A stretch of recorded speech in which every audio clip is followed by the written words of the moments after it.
Being as the cold snap has arrived, it was only 2 degrees this morning. I'm going to record this reading indoors. This is Chapter 6. The Indians sell their lands along the Little White Creek. A village on the White Creek Flats. Border wars. Turmoil and Strife, 1713 to 1759. From an historical address by the Honorable G.W. Germain of Albany and White Creek, delivered at Cambridge on the 29th of August, 1873, the writer exerts the following. In the division of New York, when a British province into counties in 1683, Albany County was established and extended north to Canada and included Vermont, then claimed to be within the jurisdiction of New York, and several counties west of this. At a very early day, grants and patents of wild lands were sought by speculators from the British government, and in 1688 a patent was obtained for a tract along the Hoosic River called the Hoosic Patent, a portion of which became included in the towns of White Creek and Cambridge. Soon afterward, another patent adjacent to it on the east was procured, extending northerly and easterly about a mile in width, called the Van Corlear and Lake Patent. In 1731, a purchase was made of the Indians of land contiguous to and east of the Van Corlear Patent. But as lo, the poor Indian was not supposed to have any rights which the white man was bound to respect, a patent for this same land was afterwards, in 1739, procured from the British government by Stephen Van Rensselaer and others, called the Walloomsac Patent, of about 12,000 acres, extending north and east along the Walloomsac River, and into the Green Mountains covering the White Creek Valley. On the strength of their Indian deed to these lands, and without waiting for the King's confirmation by letters patent to Van Rensselaer and his associates, a number of families of French Walloon extraction from the towns along the lower Hudson Valley emigrated to the banks of the stream, which they named Walloons Creek, and soon other Walloon families pushed northward to the banks of the Little White Creek, where they subdued the wilderness and built new homes. During the decades 1730 to 1740, a frontier village sprang up on the flats along the Little White Creek, mostly on what is now the Gordon and Harriet Byers farm, the Ebenezer Allen homestead. The settlement failed to survive the period of the French and Indian Wars that terminated with the English conquest of Canada in 1759, and although no contemporary records exist to show when it was destroyed, it was doubtless during the August 1746 invasion of General Rigaud and his Indian allies from Canada. Colonel Harold F. Andrews, who was in charge of the field work for the New York State Conservation Department, through which the data was obtained for the preparation of the bronze relief map, which Colonel Andrews designed for the Bennington Battlefield Park Monument, shown on page 63, told the writer that his field crews found positive evidence of that former village on this site. From 1744 through 1759, the inhabitants of the then settled portions of the Hoosic Valley and White Creek were sorely tried, with the exception of the brief 6-year truce from 1748 to 1754. The border warfare raged continually. England and France were at war in Europe, and in America were locked in a bitter struggle for supremacy of the continent. The Hoosic Valley was encompassed during this time by 3 of the most powerful strongholds of New York, New England and New France: Fort Frederick at Albany, Fort Massachusetts on the Upper Hoosic, and Fort St. Frederick at the Crown Point on Lake Champlain. And a cordon of not less than 40 stockaded forts were garrisoned from time to time within a range of 70 miles of the Hoosic Valley. The scalping forays of the French, headed by Mohawks and Algonquin praying warriors, Indians baptized by Jesuits, followed the old Ticonderoga Trail along the Elkill, thence along the Hoosic River to Northfield, Deerfield, and Coleraine villages of the New England frontier. Lying in the path of these objectives were the White Creek settlements, and both Teoshoke and the Little White Creek village met the torch, as also did St. Croix.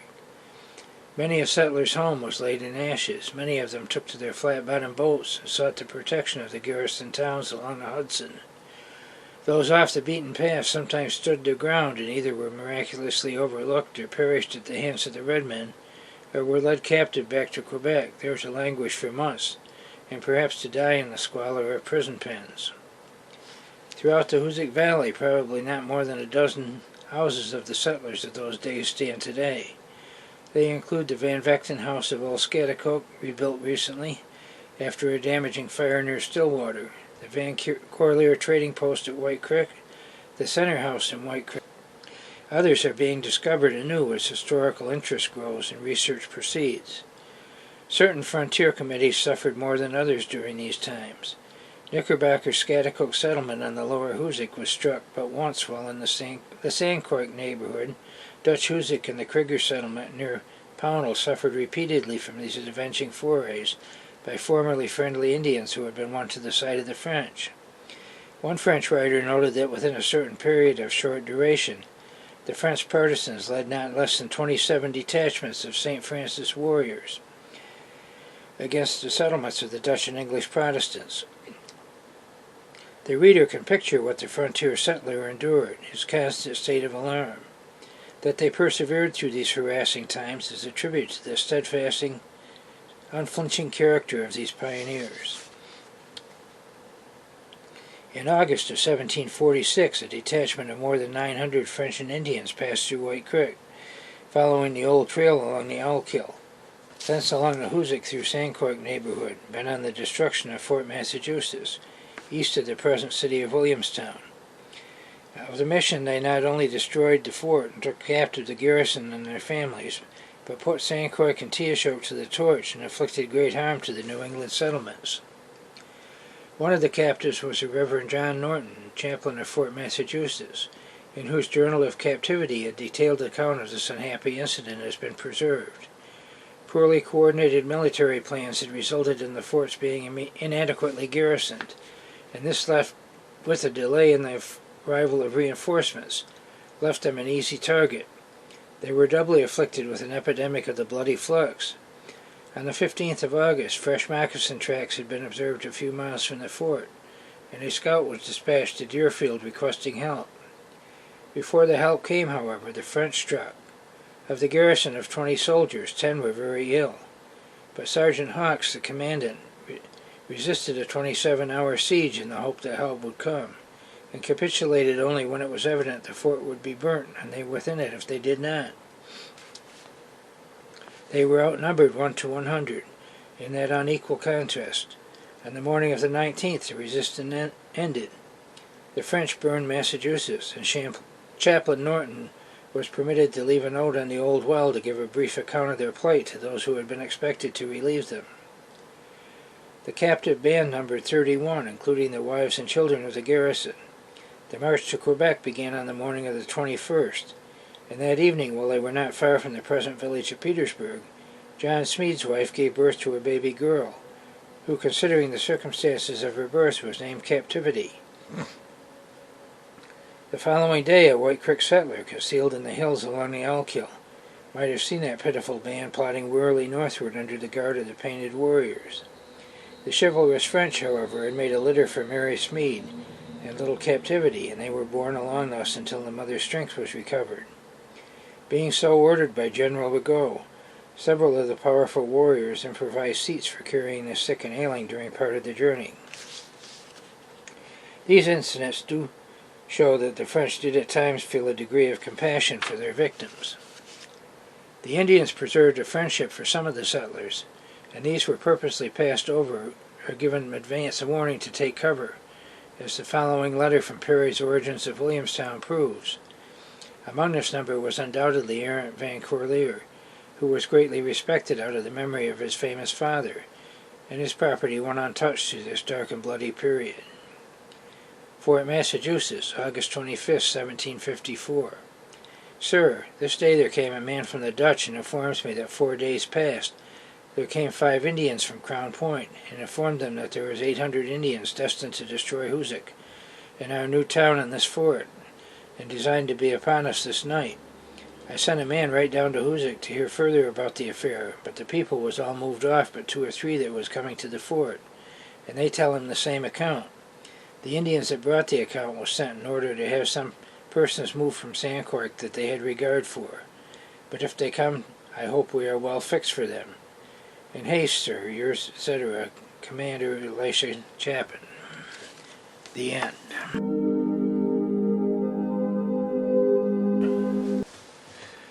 make a few comments on this while I have the opportunity here today. On the first page, Jones quoted G.W. Germain of Albany and White Creek and an address he delivered in 1873. However, the information in that is not too accurate.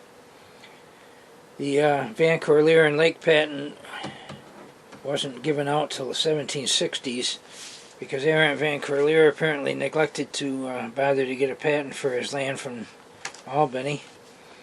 He had an Indian deed, but that appears to be to the Murray Hollow Valley, where he mentions it covered both sides of a brook, which I won't try to pronounce the name of, or also known as the South Branch of the Battenkill. And Murray Hollow is the only area that fits that. But in the 1760s, when he did go for his patent to try to get that, the Indian deed was disallowed because they'd already given that land to other people. And so he managed to get about 5,000 acres, mostly to the west and east of his trading post. There's a narrow place that lets the trading post in on it there between the Willemsack patent and the Bain patent to the north. But that's all he got for that because he waited so long. The Willemsack patent was given later, and that was the third patent, not the second. Or second one. I mean, I'm sorry. The first one was the Hoosick patent. The second was the Willemsack patent, and the third was Van Corlear and Lake. Although I think Cambridge patent beat Van Corlear too there and a couple of others. He was really late on that.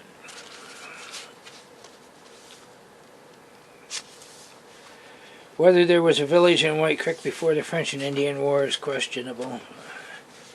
You can't prove it one way or the other. The area where they supposedly found that village is probably the area where Simeon Covell had his farm and things, so they may have found that instead. It's hard to tell. The French and Indian War did empty the area out here because the Indians kept coming down through this area. So if there were any people here before they took off during the war, and some of them came back later and some didn't.